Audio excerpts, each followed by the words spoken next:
Hello everybody, happy Ween.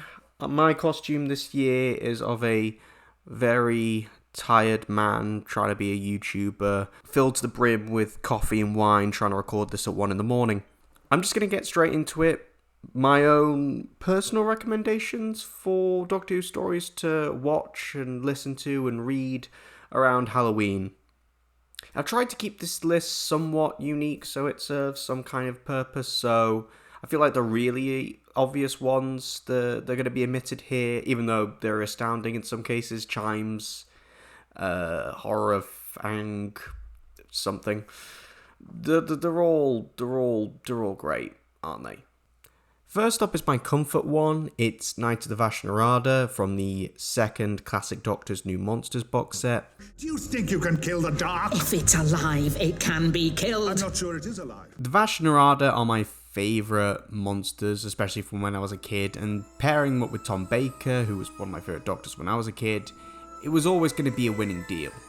It's not the most ambitious story in the world, and there is scarier out there, but it's tight, it doesn't outstay its welcome, it hits all the right notes, it's got pretty good stock characters, Tom Baker is on fine form, and the Vash Narada actually translate really well to audio. If you're a fan of this monster, do give it a listen. The God Complex is an episode I don't think I've ever given enough credit. It goes well above and beyond a simple Shining pastiche.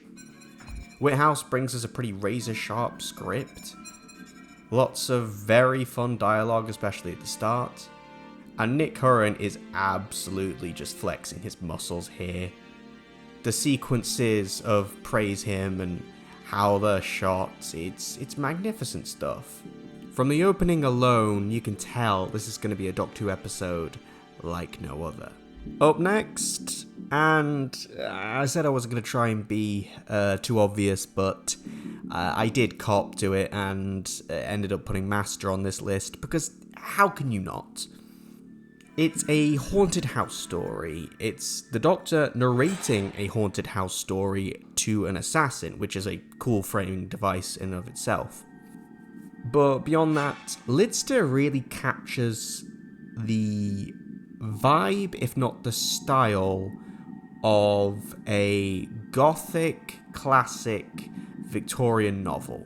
It references Dr. Jekyll and Mr. Hyde quite a bit, so that influence is pretty much worn on its sleeve.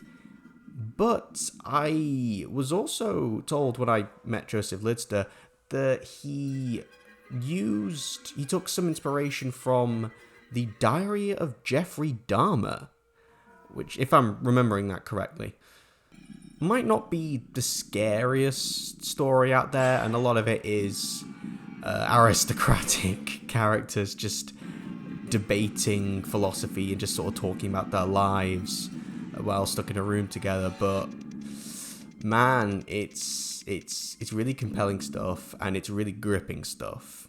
It relies a lot on its twists, but that is not a detriment here, even though a lot of those twists are, very well known by this point.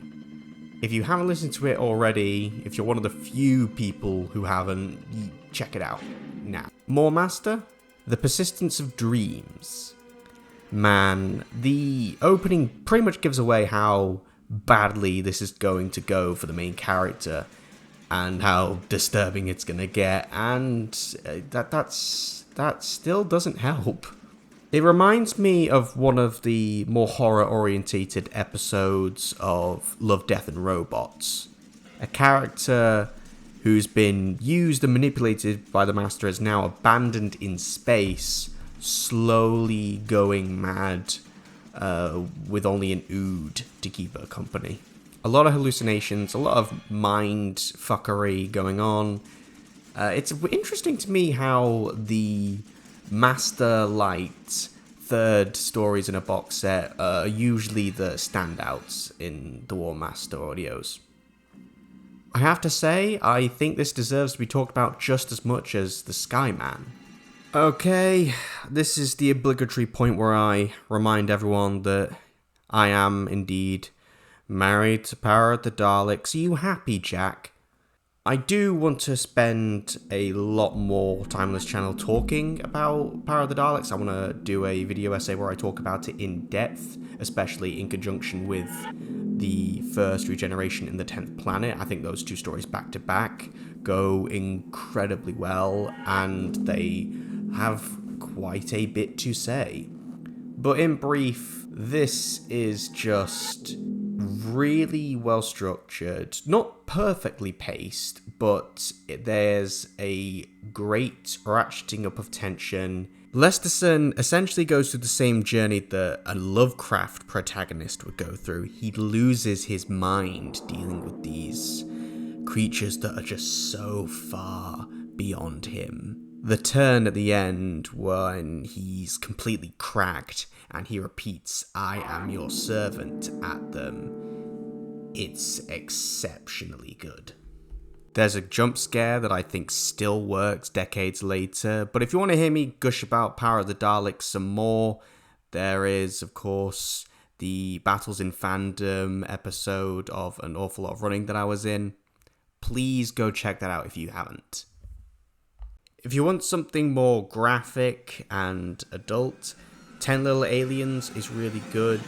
Stephen Cole tried to slip some of that body horror into some of the BBC books he wrote, like Feast of the Drowned. So if you want that kind of thing, but in a more new series, domestic setting, then that's your bag. You learn a lot about Mickey and Rose in that one. Although, fair warning, Keisha is the fucking worst. The abridged audio version cuts that out, and David Tennant is a fantastic narrator. He's responsible for another one of my favourites as a kid, Pest Control.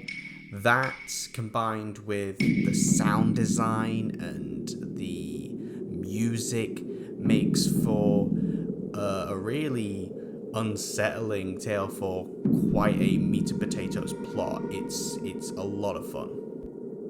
Donna wondered why the woman was looking so scared. Behind her, the dispatch rider groaned. Donna looked over her shoulder. Maybe it was a trick of the light, or the way the mist continued to roll across the battlefield and around him in the metal stanchions. But the boy's outline was blurred. His cap tumbled off the back of his head, and his hair stood up in spikes above his temples. When he shrugged, it was as though he had become broader and taller. There was a scraping sound beyond him, and his cloak fluttered around his shoulders. Hang on, his cloak? Where did that come from? The mist was playing tricks on her, surely. It made him look like a giant, upright beetle. Last but certainly not least, student bodies from 12 Angels Weeping. Yes, I included a Christmas story on a Halloween list. Heresy in it. Someone please track down this dangerous subversive. This is a short story featuring the Silence. It takes place during River's time at university, but from the perspective of one of her classmates. Well, perspective is a funny way of putting it. We've got a transcript of her recordings that she makes to herself. And that specific medium and the way it unfolds, it just makes the Silence scary again. You realise how much of a insidious, invasive presence they were on River's life, and you really feel for her that she was dealing with this kind of thing throughout her whole life. It fits in perfectly with the chronology and even the thematic content of the Matt Smith era. It does pretty much everything you could want from a story like this.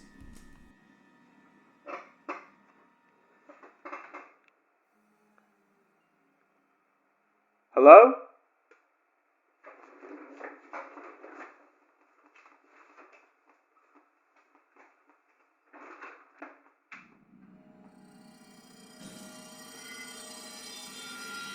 Oh. Yes, of course.